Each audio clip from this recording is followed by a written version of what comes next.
ಬೆಂಗಳೂರಿನಲ್ಲಿ ಬಿಸಿಲ ಬೇಗೆಯಿಂದ ಬೇಸತ್ತಿದ್ದ ಜನ ಮಳೆ ಬಂದ್ರೆ ಸಾಕು, ಸ್ವಲ್ಪ ತಂಪಾದ್ರೆ ಸಾಕು ಅಂತ ಕಾಯ್ತಾ ಇದ್ರು. ಆದ್ರೆ ತಂಪು ಮಾಡೋ ಮಳೆರಾಯ ಮಹಾ ದುರಂತವೊಂದನ್ನ ಮಾಡ್ಬಿಟ್ಟಿದ್ದಾನೆ. ಭಾರೀ ಗಾಳಿ ಮಳೆಗೆ ಬೆಂಗಳೂರಿನ ಬೌರಿಂಗ್ ಹಾಸ್ಪಿಟಲ್ನಲ್ಲಿ ತಡೆಗೋಡೆ ಕುಸಿದು 8 ಮಂದಿ ಸಾವನ್ನಪ್ಪಿದ್ದಾರೆ. ಇದರಲ್ಲಿ 3 ಮಕ್ಕಳು ಸಾವನ್ನಪ್ಪಿದ್ದಾರೆ ಅನ್ನೋ ವರದಿಯಾಗಿದೆ. ಹಳೆ ಗೋಡೆಗೆ ದೊಡ್ಡದಾದ ಟಾರ್ಪಲ್ ಹಾಕಿ ವ್ಯಾಪಾರ ಮಾಡ್ತಾ ಇದ್ರು. ಮಳೆ ಬರುತ್ತೆ ಅಂತ ಟಾರ್ಪಲ್ ಅಡಿ ನಿಂತಿದ್ರು. ಸಂಜೆ ಸರಿಯಾಗಿ 6 ಗಂಟೆ ವೇಳೆಗೆ ಆಸ್ಪತ್ರೆಯ ಗೋಡೆ ಬಿದ್ದಿದ್ದು ಫುಟ್ಪಾತ್ ಮೇಲಿದ್ದ ವ್ಯಾಪಾರಸ್ಥರು, ಗ್ರಾಹಕರು ಉಸಿರುಗಟ್ಟಿ ಸಾವನ್ನಪ್ಪಿದ್ದಾರೆ ಅಂತ ವರದಿಯಾಗಿದೆ. ಸದ್ಯ ಪೊಲೀಸರು ಮೃತರ ಬಗ್ಗೆ ಮಾಹಿತಿಯನ್ನ ಕಲೆ ಹಾಕ್ತಾ ಇದ್ದಾರೆ. ಈ ದುರ್ಘಟನೆ ಬಗ್ಗೆ ಮಾಹಿತಿಯನ್ನ ಪಡೆದಿರೋ ಸಿಎಂ ಸಿದ್ದರಾಮಯ್ಯನವರು ಆಸ್ಪತ್ರೆಗೆ ಭೇಟಿ ನೀಡಲಿದ್ದಾರೆ. ಬೌರಿಂಗ್ ಆಸ್ಪತ್ರೆಯ ಎಮರ್ಜೆನ್ಸಿ ವಿಭಾಗದ ಬಳಿ ಕಾಂಪೌಂಡ್ ಕುಸಿದಿರೋದ್ರಿಂದ ಈ ದುರ್ಘಟನೆ ಸಂಭವಿಸಿದೆ. ಇನ್ನು ಅವಶೇಷಗಳ ಅಡಿಯಲ್ಲಿ ಇನ್ನೂ 10 ಮಂದಿ ಸಿಲುಕಿದ್ದಾರೆ ಅನ್ನೋ ಶಂಕೆ ವ್ಯಕ್ತವಾಗ್ತಾ ಇರೋದ್ರಿಂದ ರಕ್ಷಣಾ ಕಾರ್ಯಾಚರಣೆ ಕೂಡ ಭರದಿಂದ ಸಾಗಿದೆ. ಈ ಘಟನೆಯಿಂದ ಇಡೀ ನಗರವೇ ಬೆಚ್ಚಿ ಬಿದ್ದಿದ್ದು ಮೃತರ ಕುಟುಂಬಗಳಲ್ಲಿ ಶೋಕ ಆವರಿಸಿದೆ. ಬೆಂಗಳೂರಿನಲ್ಲಿ ಸುರಿದ ಅನಿರೀಕ್ಷಿತ ಮಹಾ ಮಳೆಯಿಂದ ಶಿವಾಜಿನಗರದ ರೆಸೆಲ್ ಮಾರ್ಕೆಟ್ ಹಾಗೆ ಬೌರಿಂಗ್ ಆಸ್ಪತ್ರೆಯ ಸುತ್ತಮುತ್ತ ನೀರು ತುಂಬಿಕೊಂಡಿತ್ತು. ಈ ವೇಳೆ ಆಸ್ಪತ್ರೆಯ ಹಳೆಯದಾದ ಕಾಂಪೌಂಡ್ ಗೋಡೆ ಮಳೆಯ ಹೊಡೆತಕ್ಕೆ ಸಿಕ್ಕಾಕೊಂಡು ಏಕಾಏಕಿ ಕುಸಿದು ಬಿದ್ದಿದೆ.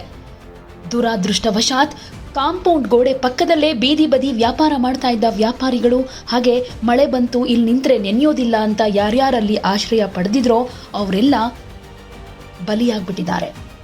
ಗೋಡೆ ಕುಸಿದ ರಭಸಕ್ಕೆ ಅದರ ಅಡಿಯಲ್ಲಿ ಸಿಕ್ಕಾಕೊಂಡಿದ್ದ 7 ಜನ ಸ್ಥಳದಲ್ಲೇ ಪ್ರಾಣ ಕಳೆದುಕೊಂಡಿದ್ದಾರೆ. ಮೃತರ ಪೈಕಿ 3 ಮಕ್ಕಳು ಸೇರಿರೋದು ಘಟನೆಯ ತೀವ್ರತೆಯನ್ನ ಮತ್ತಷ್ಟು ಹೆಚ್ಚಿಸಿದೆ. ವ್ಯಾಪಾರ ನಂಬಿಕೊಂಡು ಬಂದಿದ್ದ ಬಡ ಜೀವಗಳು ಮಳೆಯಿಂದ ರಕ್ಷಣೆ ಪಡೆದುಕೊಳ್ಳೋದಕ್ಕೆ ಗೋಡೆ ಪಕ್ಕ ನಿಂತಿದ್ದಾಗ ಈ ದುರಂತ ಸಂಭವಿಸಿದೆ ಎನ್ನಲಾಗಿದೆ. ಈ ಘಟನೆ ಕಂಡ ಸ್ಥಳೀಯರು ಆಘಾತದಲ್ಲಿದ್ದು ಕ್ಷಣಾರ್ಧದಲ್ಲಿ ನಡೆದ ಈ ರಕ್ತಪಾತಕ್ಕೆ ಭಯಭೀತರಾಗಿದ್ದಾರೆ. ಇನ್ನು ಘಟನೆ ನಡೆದ ತಕ್ಷಣ ಸ್ಥಳಕ್ಕೆ ದೌಡಾಯಿಸಿದ ಶಿವಾಜಿನಗರ ಪೊಲೀಸರು, ಅಗ್ನಿಶಾಮಕ ದಳದ ಸಿಬ್ಬಂದಿ ರಕ್ಷಣಾ ಕಾರ್ಯಾಚರಣೆಯನ್ನ ಶುರು ಮಾಡಿದ್ದಾರೆ. ಮಳೆ ಮಧ್ಯೆಯೇ ಜೆಸಿಬಿ ಹಾಗೆ ಕಟರ್ಗಳನ್ನು ಬಳಸಿ ಕಲ್ಲುಗಳನ್ನು ಸರಿಸಲಾಗಿದೆ. ಆದರೆ ಸಿಕ್ಕಿ ಬಿದ್ದವರ ಪೈಕಿ ಯಾರೊಬ್ಬರನ್ನೂ ಜೀವಂತವಾಗಿ ರಕ್ಷಣೆ ಮಾಡೋದಕ್ಕಾಗಲೇ ಇಲ್ಲ. ಬೌರಿಂಗ್ ಆಸ್ಪತ್ರೆಯ ಈ ಕಾಂಪೌಂಡ್ ಗೋಡೆ ಹಳೇದಾಗಿತ್ತು ಅಂತ ಸ್ಥಳೀಯರು ಆರೋಪ ಮಾಡಿದ್ದಾರೆ. ಸರಿಯಾದ ನಿರ್ವಹಣೆ ಇಲ್ಲದೆ ಮಳೆಯ ಒತ್ತಡಕ್ಕೆ ಈ ಗೋಡೆ ಕುಸಿದಿದೆ ಎನ್ನಲಾಗಿದೆ.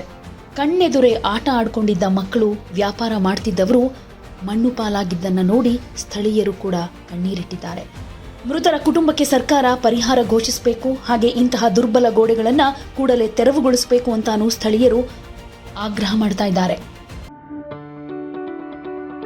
ಯಾವುದೇ ಸುದ್ದಿಯ ಅಪ್ಡೇಟ್ ಅನ್ನ ಮಿಸ್ ಮಾಡ್ಕೊಳ್ಬಾರ್ದು ಅಂದ್ರೆ ಈಗ್ಲೇ ಒನ್ ಇಂಡಿಯಾವನ್ನ ಸಬ್ಸ್ಕ್ರೈಬ್ ಮಾಡಿ. ನಿಮಗೆ ಬೇಕಾದ ಭಾಷೆಯಲ್ಲಿ ಎಲ್ಲಾ ಸುದ್ದಿ ತಿಳಿಬೇಕು ಅಂದ್ರೆ ಒನ್ ಇಂಡಿಯಾ ಆಪ್ ಅನ್ನ ಡೌನ್ಲೋಡ್ ಮಾಡ್ಕೊಳ್ಳಿ.